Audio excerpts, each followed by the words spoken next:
প্যারিসে অনুষ্ঠিত হয়েছে ফ্যাশন জগতের কিংবদন্তি ইয়ভেস সেন্ট লরেন্তের জীবনগাথা নিয়ে লেখা একটি ব্যতিক্রমধর্মী পাণ্ডুলিপির প্রকাশনা অনুষ্ঠান।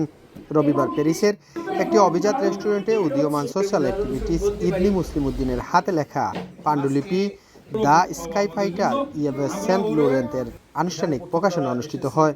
নানা শ্রেণী আর পেশার বিশিষ্ট ব্যক্তিদের উপস্থিতিতে অনুষ্ঠানটি হয়ে ওঠে বর্ণিল আর উৎসব মুখর।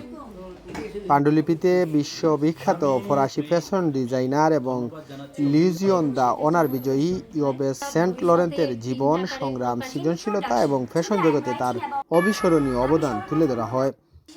বইটি ফরাসি এবং ইংরেজি এই দুই ভাষায় হাতে লেখে রচনা করেছেন লেখিকা, যা আন্তর্জাতিক পাঠকদের জন্য বিশেষভাবে গুরুত্ব বহন করছে।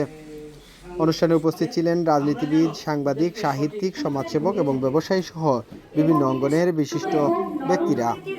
বক্তারা বলেন, ইয়ভেস সেন্ট লরেন্ত কেবল একজন ফ্যাশন ডিজাইনার নয়, তিনি আধুনিক ফ্যাশন ভাবনার প্রতিকৃতি। তার জীবন নতুন প্রজন্মের কাছে অনুপ্রেরণার উৎস।